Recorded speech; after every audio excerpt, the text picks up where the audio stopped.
Hello and good morning. So Prince William shot his first stag, and at the tender age of 14.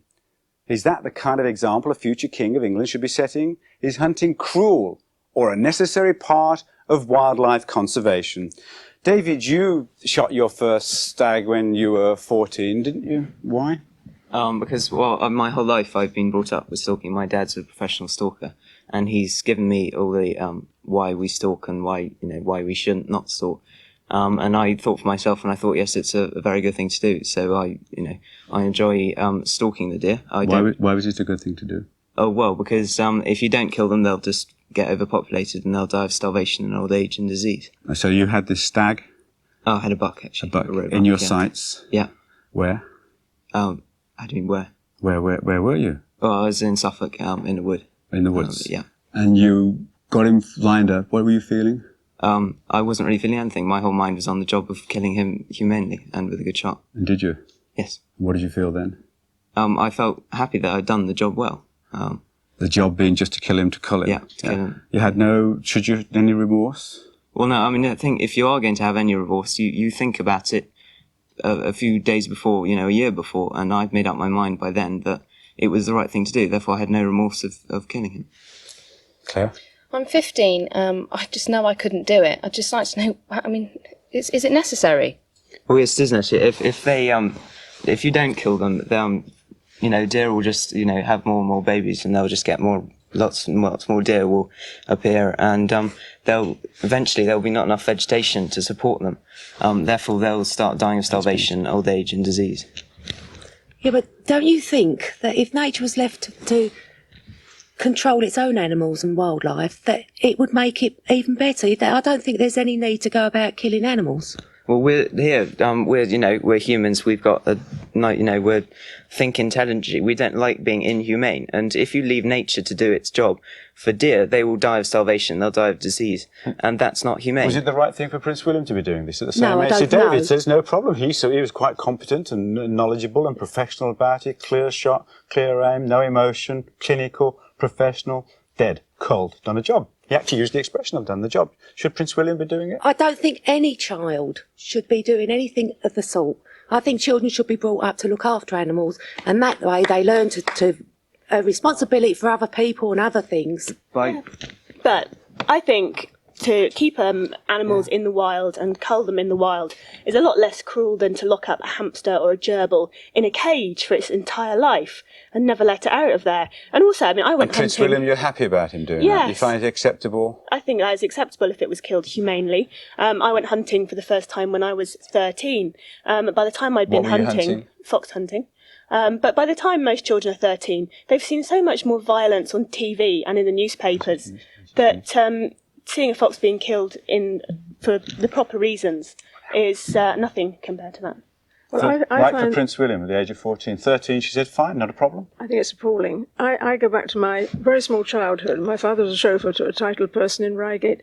They went up for hunting grouse and stags. I didn't know this. I was too small to know. For me, stags were Father Christmas. This stag came back, this beautiful stag on the back of a shooting brake. And as I walked to a tiny top down here, and this is with me now, 50-odd years ago, and there's a tear rolling down this face. I shall never, that haunts me. I think it's appalling. I think that... But it's been acknowledged now by two particularly high-up people, Jim Barrington and Stephen Watson from the Bedfordshire League Against Cruel Sports. They've left that organisation because they feel the only true friend of the fox is the hunter. I think to hunt anything is... We're talking about Prince William. What did you think about Prince William shooting a stag at the age of 14? Well, I'm 14 and I think that it's perfectly acceptable. I mean... you hunt? Well, I don't hunt myself because my horse isn't ready yet, but I would go if he was ready. I've been on mock hunts before and I know what goes on, and it's like... I've been on fox hunting, but not stag shooting. Or you're old enough to understand it all. See, one of the arguments that's been deployed against Prince William is that his parents are irresponsible doing that to him at that age. He's too young to understand the arguments and the pros and the cons, and therefore to make a decision about something which is so highly controversial and sensitive. You're saying that, like David here, you're 13 and you do understand, and if you want to, you're ready to hunt. Well, I think that at 14, 13, I think you're mature enough to understand that. So It's not a I think problem. it's all right. Was it acceptable? Yeah. It is too young. It's too young. I don't agree with it.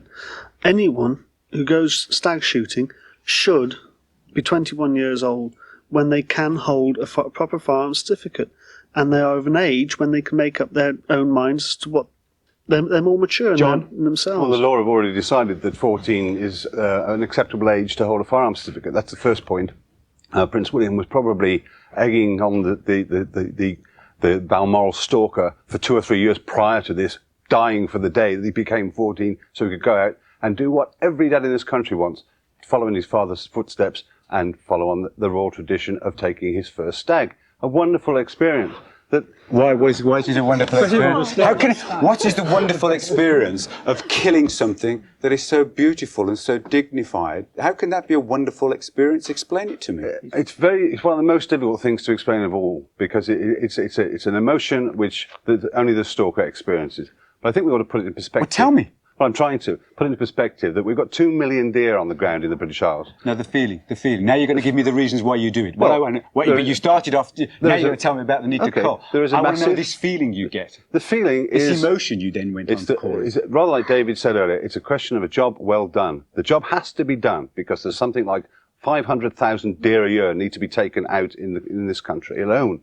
It has to be done. Let's do it properly. Let's do it well. Let's train them to do it properly and well. You say that the job has to be done. OK, perhaps it does have to be done, but shouldn't it be done by somebody that has been properly trained to do this job and not let a lot of amateurs out there shooting at anything that's going across the front of them? Total misconception. Prince William would have probably had the finest training available to any person in this country in terms of the head stalker at Balmoral, who's one of the most experienced deer people in the country. It's only one person you're talking about. What about all the hundreds and thousands of other people? They're all they trained. Go out shooting. They're not all trained. Half of them are amateurs. You have to let the father or the parent have a say in that. I'm not saying that. And you're the parent. I am the parent. I am David's father. Let me finish, Monica. Sorry. And I sussed him out, like any father would suss out his child, and saw him mature. And if he hadn't been ready at 14 to shoot, I wouldn't have let him shoot. But he started his training when he was 13, and he was very methodical, very conscientious about it. And you heard him say that he had made his own decision that he was able to live with. He didn't have a hang-up about killing. He understood why it was necessary and why it was good for the countryside and the land. Of course one's upset to see a beautiful animal killed, but you can rationalise it. Yes, I don't like seeing a thing because it is absolutely necessary. I don't have a hang-up about killing. Don't get me it's wrong. acceptable to stalk deer, is it? It's not only acceptable, it's essential. Why? If we don't do it, they would cause problems for us, for the economy of the countryside, for the natural history, and most important for themselves. It's essential. On game reserves or on deer reserves, yes, I agree that culling is necessary, but only to take out the weak, the injured and the sick, not to take out the animals, the hinds, the bucks that are in their prime. It's cruel. A lot of people think that this is it, but the problem is that I work on nature reserves. Not on sporting estates only. I actually manage the deer on nature reserves. A healthy deer population breeds very robustly. You have too many deer, they eat the vegetation, the wildflowers and everything. And if we want a healthy, balanced ecology in the countryside, we must keep the deer in balance with all the other things. So why aren't you funding alternative methods of keeping the deer numbers at a regulated figure? Why aren't you funding methods of contraceptives to put in the food for the female deers, the hinds, to why are you shaking your head? Why are you shaking your head, Michael? On a number of counts, I've heard this particular argument on a number of occasions. And I have to say that there is some validity in it. The fact is that contraception is a mechanism, and we accept within the Deer Society that it is a mechanism. But what I would say to you is that it's still too early in the evolution of contraception on deer for us, and I believe the country, to take that as a line. For a start, none of the methods of contraception are actually legal in this country at the moment. They're not actually licensed. I appreciate that. That's so point number one. Why aren't we funding methods to find out more about it? We are. The fact is, the Deer Society is doing it. We are doing, and have been doing for some time, research into contraception. We have been gathering information from Australia, Canada, America, and around the countryside on contraception, around the world on contraception. And what we're doing is we're then asking the learned people in this country, the scientists, the veterinary practitioners, for their considered opinion on the validity of contraception. Now, it may well come It may well come, but at the moment, it's too early days. But ignoring the argument of contraception, surely you still can see that culling, actual methodically going out to shoot deer, stalk deer, is morally wrong. No, I don't. I disagree with you entirely, and I'll tell you why. Hugh Rose has already touched on the basis of it. But the fact is, irrespective of the numbers of deer that are wild in the country, we believe there are probably close to 1.25 million deer in the country. They breed, and they breed highly successfully. You can say that anywhere between 300,000 to 500,000 deer, new youngsters every year. Now, there is no means of controlling that population, so every year you see that increase. Now, there is a die-off at the top, but nevertheless, the youngsters coming in at the bottom exceed the numbers going out at the top. And you get to a point where you reach a saturation with deer, and the deer have an impact on the environment, which we cannot live with. Well, so they have an impact on surely themselves. the stalkers that actually follow them around, traipsing the countryland, there's that argument as well. Well, I feel that myself, contraception is an important thing. You're saying other people are looking into it abroad, Australia and America and others. What are they doing about it? Are they using contraception? Well, like, if so, why not? Why are we? I think you're winning the argument here, haven't you? You've shifted the argument around. You see, I would have gone hard on the morality, the cruelty, the kind of uncivilized thing. But here, you've managed to be very deft and subtle and shift the argument. Now he's going to blame the Americans for not having come up with a contraceptive method. Well, if you want me to, it's a bloody cruel. You'd rather kill and shoot an animal than treat it normally like any other person does it with contraception. I'm quite happy to It comes down to you love killing animals. Okay. I'm quite happy to talk about shooting, but the question that was raised was contraception. I wouldn't shoot an animal in my life. The question I was asked was contraception, and the point I'm making to you is that there is considerable research. Now, I think what concerns me from the studies that we've done of the research so far, and I suspect that probably we are more advanced than any organisation in this audience in terms of the research on contraception, is that there is not a common view. You can take one expert in America who will say this is the complete answer. You then go to another expert who's been doing it for 15 years in Canada, who says it has no application at all for wild deer. So one of the problems is contraception. But let's return to the kind of argument of principle, if you like, the rights and the wrongs. Should we be hunting stag? No, definitely not. Why?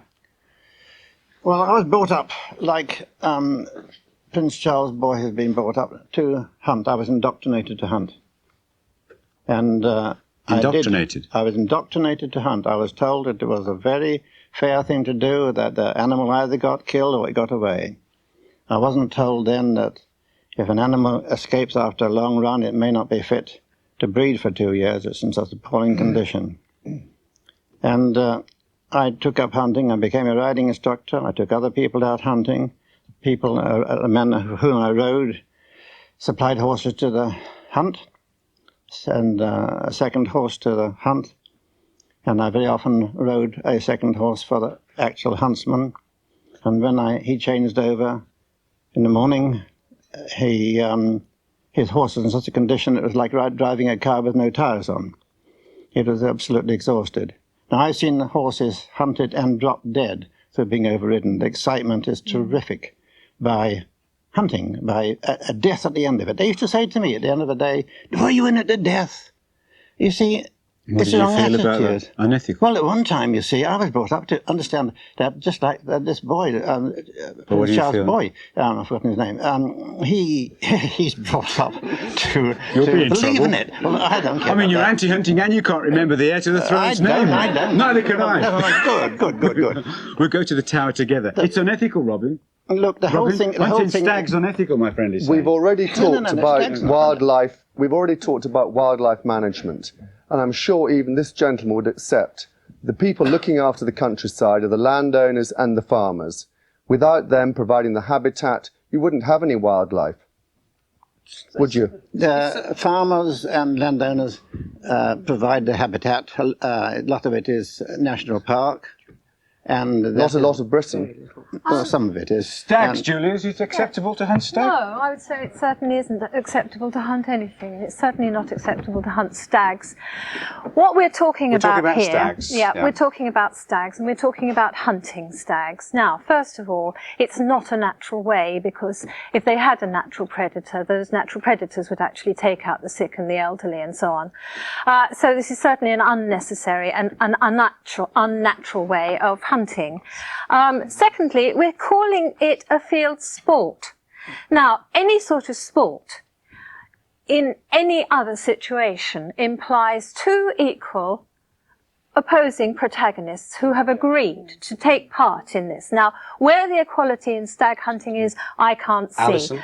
Because those hounds... You made a couple of points. It's a conversation back and forward. Let's just... You say that it's not natural. You have to remember that thousands of years ago, the natural predator to the deer was in fact the wolf. I'm well aware of that. And we no longer have wolves. No. So therefore the hound is a very natural predator to the deer. And I come from Hampshire in the New Forest, where we have a hunt, the buckhounds, who hunt there under licence from the Forestry Commission and do a very, very responsible job for those hounds Forestry are bred for their stamina rather than their speed. You have to remember that the stag or the buck can run for a long time, but it will eventually tire. And those hounds are bred for their stamina. They can get to the stag before the huntsman gets there, quite often pulls the stag down before the huntsman can humanely kill it. But this is beside the point. What I'm saying is it's called a sport. Now, it is not a sport in the accepted sense, and anybody who can get pleasure, things can be a sport and can be a job. What were you going to say? Anyone who can get pleasure? Anyone who can get pleasure from killing and the fun of killing, because that's what sport is. He's what? He's what? It's quite frankly, is morally bankrupt. You're morally bankrupt, Alison. If I got pleasure out of the killing, out of the bloodlust, which some opponents do say, I would go and work in an abattoir. Call it a sport. Surely. If it's the blood that got me going. It's the word sport that's so objectionable. Why? Because sport employs... is not the sport. Then don't kill it. Have a drag hunt. You don't need to kill it. Obviously. Come on, Jill. Answer it. Answer it. Don't kill it. She give me half a chance, but she doesn't stop. Take a breath, Julia. So take a breath, Julia. You can have a sport which involves following the hounds, enjoying the countryside, riding across country. The death of the fox or the death of the deer is part of the management of that species. It's the reason the landowners let us on their land. That sounds really lovely, doesn't it, the way you're saying it now? You're saying it with you're saying it with a nice face and a pleasant smile. And how could looking at you or Alison anybody imagine that either of you would deliberately harm or be cruel to anything? But the fact of the matter, it very often ends up being cruel. Look at the film, for example, that we can show you now, and the kind of things that happen here. This is, and this is not a new video, but that is not something that a civilized person should be doing, is it, Jim? Well, I would have a lot of difficulty trying to justify stag hunting. I think we're confusing things here. We're talking about the killing of any animal and the ways in which those animals are killed. And I would say that certainly as far as deer hunting is concerned, that you have to look at what may take its place if just a simple knee-jerk reaction ban comes in. If legislators are going to ban this activity, then they must be fully appraised of all the facts. And there is a study going on, Cambridge University at the moment, and I think that that should be waited for, the results of that should be waited for, and then... So you're agnostic on this? No, what I'm thinking of is that what I want doesn't really count. It's what happens outside. And I can ask for the world, I can ask for utopia. But if people outside have a very different view... What do you mean people outside? We're the people outside. What's your view? What's your view? Well, I think we've got two totally separate issues here. We've got the issue that people go out hunting animals for sport. We're talking about stags at the moment. Yeah. And then we've got the other issue where they are responsibly going out killing them to cull them. Now, obviously, there is a need for that, where we do it to our domestic pets. If we've got an injured pet, we would have it put down. And I think the same applies with wild animals. But the big difference is that for people to go out, say, hunting of any kind on horses, it must be about £5,000 a year in livery alone. Now, you're doing that just because you want to look after the animals. Alison? I don't think so. It's sport. You do it because you enjoy it and admit it. But you say that it's responsible to go out dealing with sick and injured animals. Yes, but the people... Again, going back to the area that I come from, which is the New Forest, the 3 hunts in the New Forest are responsible for picking up thousands of injured animals off the roads or who die or have to be seen to with a humane killer in the forest. So do a lot of motorists. Right? I mean, that doesn't justify it. It doesn't justify it. No, because the point is that the hounds are the only animal that can track the wounded deer that's been hit by a motorist or a lorry, they might report it, and the hounds are but taken you're to that also area, killing and they good, do track strong, it. healthy And when animals it goes at to the same bay, time. they do shoot it dead at close quarters. But you are also killing healthy animals at the same time. Diana, are you motivated by bloodlust? No, I'm not, but I am... Hang on, you don't know what she's going to say yet. Are you? No, I'm not motivated by bloodlust. I'll ask my friend's question then. Have you been blooded? No, I haven't actually, but that's unusual. I think I probably just escaped the net. Why do you hunt It was foxes? a long time ago. They Why don't do do that anymore anyway. Why do you hunt foxes? It's part of the fabric and tradition of the way I've grown up, and it's a privilege actually that I'm proud to carry on. Why is it a privilege?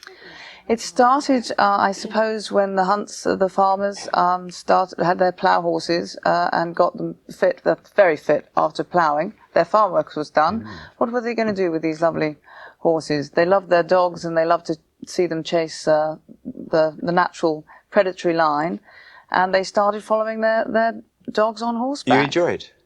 It's very exciting to watch a pack of hounds work as nature intended it to, and to be part of the predatory But you part said, of the predatory chain. You said to begin with, your first, and therefore one assumes it's the most important thing to you, because of the first point that you made when I asked why you did it. You said tradition is part of the countryside tradition. Traditions can be good and bad, can't they? Yes. There are very many bad traditions. We don't burn witches anymore. We don't put people in the stocks. Perhaps we should, but we don't. There are lots of. Just because it's a tradition doesn't make it inherently good, does it? No, obviously I've thought a lot about it. It's not something that you just How do you justify it? I justify it, I suppose, because I've seen a hound kill a fox. I've seen it drop dead with its neck broken, but it's dead before it hits the ground. I know for a fact, having seen it, that it is dead before the hounds get to it. And I've also seen a fox who's been caught in a trap. I've also seen a fox that's gnawed a fox's foot left in a trap when it's gnawed its leg through and limped out. That doesn't make hunting. And I've also seen a fox dying of starvation because it has been poorly shot. It's a very difficult creature to shoot well. And I've seen foxes ripped apart by hounds. I've seen the heads ripped off them and paraded about. I've seen young children But they're dead before that No, they're not. No, they're not. I've been at the kill. And yeah, in your experience. But I've hunted with a great many packs of hounds. And I've been on quite a lot of hunts and I don't know any. I've hunted for over 40 years with about 90 different packs of hounds. But Robin, hang on, please, Robin, hang on. I don't go there let's face it, the be-all and end-all is that you enjoy what you're doing, you're trying to find arguments to justify it. You know that the majority of public opinion in this country is against you. You know that hunting has got a limited life in this country, especially hunting with hounds. You're trying to justify what you do. But the be-all and end-all is that you enjoy it, you've been brought up with it, you've had children, you're brought up from a very early age, babes in arms are taken out on hunts, and we have laws in this country to put certificates on videos, on cinemas to try and protect our children from violence, and then people like you bring children out, they watch the kill, they encourage young children to shoot animals. Foxes we're talking about, Robin. He's got no idea what he's talking about. I know exactly what I'm talking about, so don't be patronising. You don't know me, you don't know my experience, you're being extremely patronising, and you don't know what you're talking about. The fact is that probably only 3%, probably only 3% of the farming community actually go hunting. So you've got 97% of the farmers, or at least 95, which have children, grandmothers, wives, and all those people accept, all those farming families, they accept the tradition of hunting, but I can assure you, with the damage that horses can do to farmland, they would not have the hunts over their land unless that family had decided within the family unit that it was a good thing to do. I'm glad you introduced the farmers. That's why. Let's hear from the farmers. Let's hear from the farmers whether they like the hunt over their land. Because you said they do. Well, sometimes otherwise you don't. wouldn't be hunting. Well, perhaps if you let me just say my story, you don't very often get an awful lot of chance whether you want the hunt coming through your land. I've got a farm, I had a farm out in Dorset, and unfortunately when we bought it I didn't realise it was right in the middle of 3 hunts. We had to stay at home about 3 days a week from work just to protect our land and our animals, because the hunt just used to come straight through our land. They used to terrorise our sheep. We used to have to keep the horses in indoor stables with the radio on, because horses go absolutely ballistic when there's a hunt around. But the and point I've is actually that the got vast damage majority, to one of my horses. I've got a vet's the hunt should bill. respect your privacy. Yes, but how do they do that? I kept writing to them. vast majority I kept of writing hunting. to them. I sent them plans of what our land was. Yeah. I used to go down to the hunt meets and say to them, please do not come on our land. Are you going to be coming anywhere near? The hounds are always totally out of control. And when the fox runs, you've got to admit that you've got no idea which way those hounds are going to go. Well, and I've had exactly the same land. situation occurred to me. I took over our family farm about 8 years ago, and one winter's afternoon, a young girl who used to keep her pony on our farm was out riding, and she came back with her hands cut. She'd been trying to restrain her pony because the hunt had appeared from nowhere, trespassing on our land without informing me in advance. And at that point, I suddenly became involved. I was always felt that I was against blood sports, but that was the point at which I became very involved. I wrote to our local hunt. I told them what I felt. I sent them an annotated map showing the farm boundaries, and I said, if obviously you will keep off. If you don't keep off, I will, pursue further action. And what did they do?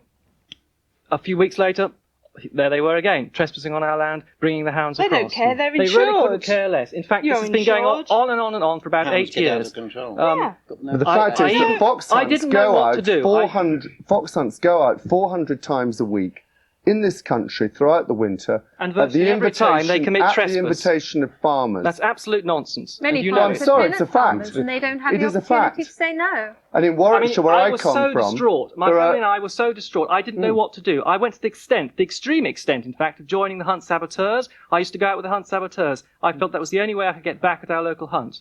That's absolute nonsense. Janet. Yes. Anybody who hunts knows that the first thing one has to do is respect the landowner's property. But if a hunt persistently trespass despite being asked not to, a civil action can be taken against that hunt, and it can cost them a great deal of money. The League Against Cruel Sports has done it and has funded farmers in taking cases. We were talking earlier, we're talking now about farmers, but we went off at a side issue because Robin raised the issue of farmers, and unknown to him, we've got farmers here who are very unhappy with the situation, as they've just indicated.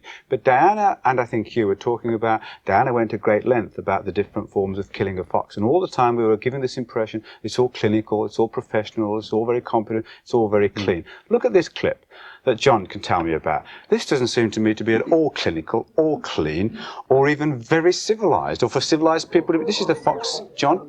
Yeah, this is what most people don't recognise in hunting. It's the digging out of a fox which has gone to earth at the end of the chase.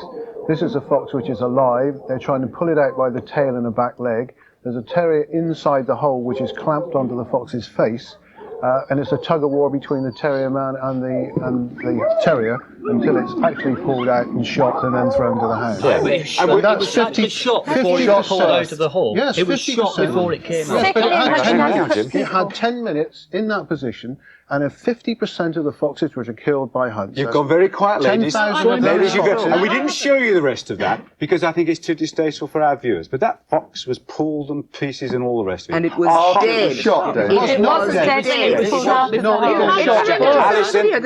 have to remember that there are very strict rules and regulations for hunting under the Masters of Foxhounds Association rules. All right? Now, I don't know that particular incident because I wasn't there and I have never seen it before. But I would bet that fox was shot. Those masters were suspended for 5 years for that. Oh, for that particular one? For that particular incident. And that shouldn't happen, so it's been stopped. The masters were suspended from being masters. Which They were thrown out. Okay, well, shows that the rules and regulations work. And that's what they're there for. Oh, so we're using old material there, are we? Well, it's 1991. We can show you much more recent and much more... Why didn't you, John? Why did you show us stuff that has been can be so easily discredited? Well, we can show you stuff from last month, going back briefly to the buckhounds, where a buck... Well, where is it? A fallow buck... Where is it? Where is it? No, we're talking about foxes. No, John, I'm sorry. You're forcing me to be on the side of the fox hunters. If you've got evidence, why did we produce evidence that is out of date, for which people have already been disciplined, condemned, distanced, and now we've moved on? If you've got evidence, we'll ask week's evidence. We do have much more recent stuff, obviously. Can I just say that on that particular recent clip you are referring to, the Forestry Commission held an investigation and came out with the findings that there was no cruelty involved. And suspended foxes. We're not going to argue about that issue, obviously. I saw a vixen dragged out of a hole, and the cubs brought out and killed with shovels. But that's not fox hunting? Because you wouldn't be foxing until all the hounds and the bloody hounds and everything were around there. So what do you say? I've seen it with my own eyes. You weren't there for a start. No, that's right. No. I've seen it. Did you I've report seen it. Did you report it? happens all the time. Oh, What happens when you report it? perfectly well that it makes no difference. I know perfectly Janet. well. I know perfectly well that if any incident is done that is in breach of Masters of Foxhounds Association rule, and it's reported either to the British Field Sports Society or to the Masters of Foxhounds Association, there is a full investigation. You become so And in violent, fact, people who try and take there is a video full footage, photographs investigation of and there hunts. is Can't hear discipline. you all, if you all talk at once. It's you I'm talking to, not Janet. You're interrupting Janet. Now, Right. The only time that they bring out these rules and regulations is if we've got video evidence of things like we've just seen on the television. This happens all the time. This is why hunts are getting so violent towards people. The League Against Cruel Sports monitors being assaulted. Just last weekend, there were a couple assaulted. Every time someone goes out with a video camera or stills camera and gets close to a kill, that is when the hunt becomes so violent, because you know that the population is against what you do. You know that blood sports is on its way out, and you're just trying to fight on like a wounded animal. You're just trying to fight on, and you're trying to muddy and cloud the issue. should we be, if we're talking about all forms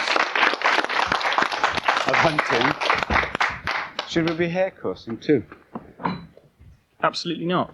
No way. Hare coursing is, in essence, a test of speed and agility between two greyhounds. What will happen is hares will be contained within a beat line and will hopefully be flushed into the coursing field. And we've one got by film one. of this too. Let's see what's happening. Tell me about what's happening here. We've showed the video. Here's the hare. Okay, what's happened is the hare's been flushed in past the greyhounds who are held at the beginning by a chap known as the Slipper. She's given around 80 to 100 yards head start, and then the greyhounds are unleashed on her. About 1 in 5 are killed. Now, I believe this is Waterloo Cup footage. This is an old car. Right. Yeah. I mean, certainly some areas that are traditional coursing areas, there are no longer the hare populations to sustain coursing on a regular basis. What happens, and what we do know with Altcar and a number of other areas, is that hares are captured from other parts of the country, transported to places like Altcar, so that they can then be resident for a period of time before the 3-day cup event takes place. Why do you do it, Roy? Where do you get residence from that? Well, the Waterloo Cup accounts. Those hares are keepered. I mean, you've got keepers on the ground actually looking after the wildlife on that particular ground for 3 days of the year. Why? To course hares. Why? To do a natural thing. Well, a greyhound chase. Hang on. I used to live across from that field, and the natural thing is not for greyhounds to be chasing hares at Altcar. Well, why were greyhounds bred? Well, why are they? They don't chase them anywhere else, do they? They don't chase them round Ormskirk, round Altcar, Well, they do. round It Formby, depends. round Southport. What are they? Why do you do it? Well, I enjoy it. What do you enjoy? Yes. What do you enjoy, Roy? What do you enjoy? I enjoy seeing the hounds run that hare. You obviously see, you didn't see it on that film then, but a hare only starts actually running when those hounds are right behind it. It's a prey animal. That's why it's got its eyes at the side. So it literally... Come on, my friend, be fair. They're not torturing, are they? Roy, you're talking to Roy, you're talking to me. Come on, he's had a fair whack and he must be interrupting behind. I mean, they got hold of that hare, and within seconds there was someone there on hand. All right, both greyhounds got hold of it, which is very unusual. This is absolute rubbish. Anybody that has been observing at the Altcar Waterloo Cup will see there are many, many hares there's quite a tussle between the animals before the so-called handlers get up and dispatch the hare, and in fact, there has been this humane way of disposing of the animal that actually clubbed it to death. I don't call that particularly humane. And another facet of this very so-called sport, I mean, why do people enjoy such a life and death thing? Man hasn't the right to enjoy this. He has the right to be honourable, not to enjoy killing. But the reason, the facet is, you also have betting. And I think that is really... that really shows what a lot of it is about. Now, you have the insensitive sort of people. There's a lot of very nice people, but they can suddenly turn off when it comes to a hunt or the killing of an animal. And therefore, in a way, they become insensitive.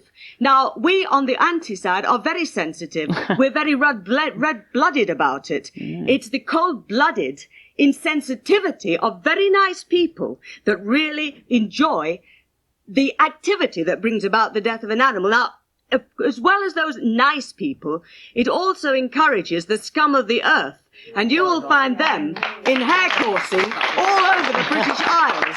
And they will go lamping at night. And why do they do it? They do it under the mantle of hare coursing with your so-called prestigious Waterloo Cup.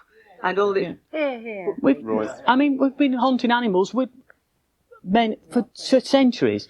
We've been fighting wars for centuries. And we're still doing it. Well, we don't think it's the right thing to do, though, do we? Well, no, we're not in favour of it. I mean, I think the traditional argument is just ridiculous. The RSPCA has been campaigning to protect animals for 170 years. We've seen the end of badger baiting, dog fighting, cockfighting. I think it's just a matter of time. I mean, society moves on. It's just a matter of time before we get rid of fox hunting and stag hunting and things like that. There's only a very small percentage of the animals actually killed, the foxes and the stags. They're actually killed with hounds. There are other methods employed where there is shown a need to actually destroy them. And I think the hunters know that, their time is running out. And there's a vast majority of the population who actually would like to see an end to blood sports. And there's huge political support in Westminster. We've seen that when we've been trying to put legislation through. Michael? I think one of the things that worries me about the way the debate's going is that we're getting heavily involved in the emotional side and the sporting side. But it is emotional, isn't it? Yes, it is. But I think we're losing sight of one important issue, and that is that the wildlife in the countryside, particularly the species that we're talking about, and I'm not talking about hares specifically, but my side of the house, the deer side, and it applies to other populations as well, do actually need controlling. And I think what we need to look at... We're talking about hares now. Hares don't need controlling, do they? There's only 800,000. There used to be 4 million of them. Do they need... That's loss of habitat. That isn't hunting. Well, in that case, if there's pressure from the habitat, you had naught to add to it by hunting them, had you? But we've been doing hunting for centuries, so... Why don't we stop building houses? We used to chop people's hands off for stealing, but we don't do it anymore. Perhaps you think that's the right thing to do, but we don't do it. Should we be doing this? Yeah, absolutely. And if that film had been a cheetah running a Thompson's gazelle down, nobody would bat an eyelid. Oh, And right. David Attenborough. Yeah, it's natural. There is no natural predator in this country anymore to do that. But Do you realise what happens on Altcar? Essentially, Yes, I do. all the keepers on Altcar are tell me doing what happens is there. they're providing a system so that they can have a wonderful number of hares to be coursed at the Waterloo Cup. They're selecting the strong ones to be coursed and leaving the weak and the sick not to be coursed because they're just not deemed good sport, okay? Mm-hmm. Now, what are you doing there? You're controlling predators as well. You're creating a ridiculous imbalance on that estate. Yeah, up Yes, there, yeah. yes, But, true. Speechless. You're speechless. Yeah. So what are you going to do then? You're going to stop hunting hares? No, absolutely not. Man is a hunter by nature. He always has been. Yeah? Come on. I used to be an anti. I have been out I sabbing. think Yeah? what we've just proved here is the bottom line is there's a moral imperative. It is either right or it is wrong. You can either And you are justify trying it to or you impose your can't. morals on me, and you've got no right to do failed that. to justify it. I've got every right to do what I want. I think what we're forgetting is what is best for all these animals that are hunted at the moment, and what would happen to a fox or a deer if hunting was stopped. We talked about contraception for deer. Are we going to do that with foxes? Is the fox ever going to be a protected animal? It isn't. So what are we saying? How else are we going to start controlling these foxes? Well, what have you against contraception? The most damaging, dangerous and overpopulated species on Earth is man. And I think that, we could take advantage of it, and I think it should be extended to other species. The contraceptive argument is there, but we're coming down to this. We treat our wild animals differently than our domestic ones, our favourite ones. People who kill them are trained professional experts. People who kill wild animals, anyone can do it. Without training. 14-year-old schoolboys can go out and kill deer. You don't get 14-year-old vets putting down 16-year-old arthritic dogs. It's time we treated our wild animals with the same respect and consideration and reverence as our domestic. But John, my friend David here, and you've just referred to the 14-year-old, does precisely that. He talked to the deer with great respect. He treated it with dignity. He made sure he could kill cleanly, competently. Yeah, I actually had a year's training from 13 to 14, as well as my whole life's training, of knowing that you don't just go out with disrespect for deer. You have a respect for them, that they deserve a good death. They deserve to be killed instantly. I accept that, but we don't let 14-year-olds go into slaughterhouses and shoot cows and horses. and sheep. We don't let 14-year-olds go into veterinary surgeons and put Yes, that's down because they're not something like- trained to do that. I have been trained No, it's my not. whole It's life because to shoot deer. because you have to be an adult, trained, and show a sign of reverence why am I and not adult compassion. and why am I not trained? I am, at 14, I had made my mind up and I had been trained for my whole life that killing deer, I knew how to kill deer humanely. I've probably killed more animals than you have, and I don't know, I really do not understand. I've shot deer, I've shot badgers. What are you saying? We should ban all No, these these are kind of blood these are road sports? accident victims. I just do not understand how anyone get any pleasure out of that. I had every animal I killed, don't and get it was pleasure out of for it. its own sake. I don't get any finished pleasure up out of going it. into a top field and weeping a few tears. Alison, explain. Yeah. Explain how you can get. We're talking about banning all blood sports. You can't understand how you can get pleasure out of it. It should be banned. Right, I go hunting, and I enjoy go hunting, and nobody here is going to believe me if I said I didn't. Out hunting, there is only one person who's responsible for hunting the hounds, and that is your huntsman. Everybody else is following. They're there for a day out in the countryside. They enjoy watching the hounds work. They enjoy, if it's a mounted pack, they enjoy riding their horse. But at the end of the day, there's just one person who's hunting those hounds, and that's the huntsman. And to the fox, it makes no difference if there's one person or there's 50. And you have to remember that the hunts are providing a service to the landowner. Now, you take hunting away, you ban hunting, you must ask yourself what is going to replace hunting. And I can assure you that something will, and we will see an increase in indiscriminate snaring. We may see a return of poisoning and gassing, which is terrible for all wildlife. Again, I think if other people saw what I saw at such a tender age, there'd be a lot more vegetarians as we are in this world. And it's the way you look when you're talking about it, the way your eyes are shining. This young boy here, I admire him for his honesty, but I can't comprehend. I feel there must be something missing. But in she's these people's saying that lives, if you don't let the traditions of the countryside continue, the alternatives are going to be much worse. Well, I don't think so. Julie, many researches have been done, especially by the Department of Agriculture and Fisheries and Food in Scotland, and they've done research on foxes, and they have come up with the facts, and these are just facts that they have done their research on, that first of all, hunting really does very little to do away with the foxes, because you would actually have to get rid of 70%. I feel as bad as a huntsman here. Take care of yourselves. See you in the morning. They didn't do any research.